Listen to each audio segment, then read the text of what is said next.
avec aujourd'hui un programme italien. Bonjour Anissa, vous nous proposez, c'est un programme de télé-réalité, c'est ça?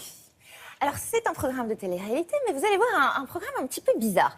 Alors, bizarre pourquoi? Parce que finalement, on a beaucoup de mal à le classer. C'est censé être à la base un programme de télé-réalité, de dating, de rencontre, vous savez. Alors, vous avez bien évidemment des célibataires, ces célibataires qui cherchent l'âme sœur. Jusque-là, rien de neuf sous le soleil. Là où ça devient un poil plus sympathique, c'est qu'en fait, au lieu d'être enfermés dans une maison ou sur un plateau de télévision, ils voyagent et font le tour du monde. Voilà. Et ils doivent s'affronter dans des épreuves à chaque fois et gagner leur ticket pour le pays, le continent suivant. Ce qui rend quand même l'aspect un petit peu plus sympathique de cette aventure. Et c'est là que, ni vu ni connu, l'émission va injecter des infos culturelles. Alors attention, on n'est pas dans la culture très sérieuse et lourde, entre guillemets. On est dans une culture très légère, mais à chaque fois, vous avez des tonnes d'informations sur le pays dans lequel il se trouve. Alors vous apprenez des choses historiques, vous apprenez des traditions, des habitudes. Et c'est très inattendu dans une télé-réalité de dating, comme on dit. Et l'aspect rencontre, il est toujours là ou on l'occulte complètement? Alors, il arrive finalement par défaut. Et par défaut, pourquoi? Parce qu'ils doivent, donc, pour rester dans le jeu, s'affronter les uns les autres. Et vous avez pas mal d'épreuves qui doivent s'effectuer à deux. Et donc, vous avez évidemment des couples qui se rapprochent, des binômes qui se construisent à la base pour relever des défis. Et qui, en fait, ça crée un lien, on va dire. Comme on dit, voilà.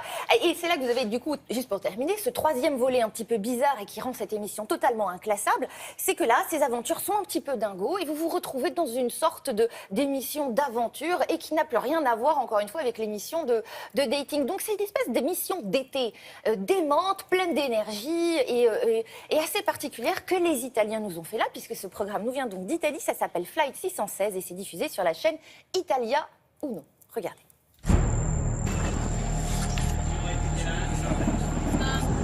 Flight 616. 6 destinazioni. 16 passeggeri. Un viaggio intorno al mondo in cui si parte single, ma si vince solo in coppia. In ognuna delle 6 destinazioni, il viaggio li porterà a vivere in splendide guest house, immergendosi nelle tradizioni e nei divertimenti dei luoghi visitati. Attraverso 4 continenti, affronteranno prove incredibili. E fino all'ultimo respiro dovranno lottare insieme per conquistare il biglietto per la destinazione successiva, che scopriranno di puntata in puntata. Dai, su! Il premio per la coppia vincitrice è il sogno romantico di tutti gli innamorati. Un biglietto in business class per fare il giro del mondo e continuare l'avventura insieme.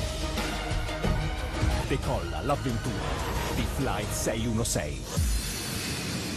Ah oui, c'est ultra dynamique, ça bouge dans tous les sens, ça envoie. C'est très bien scénarisé.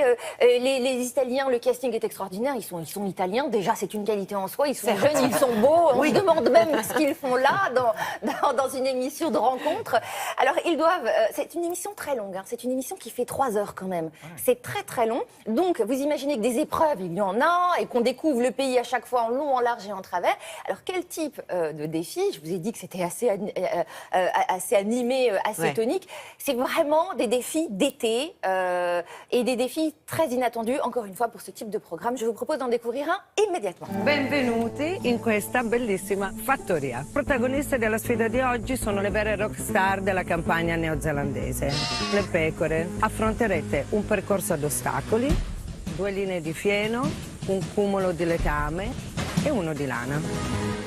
All'interno di ogni ostacolo si nascondono delle sagome di chia proprio come questa. Dovrete cercare 2 pecore con lo stesso colore del vostro braccialetto.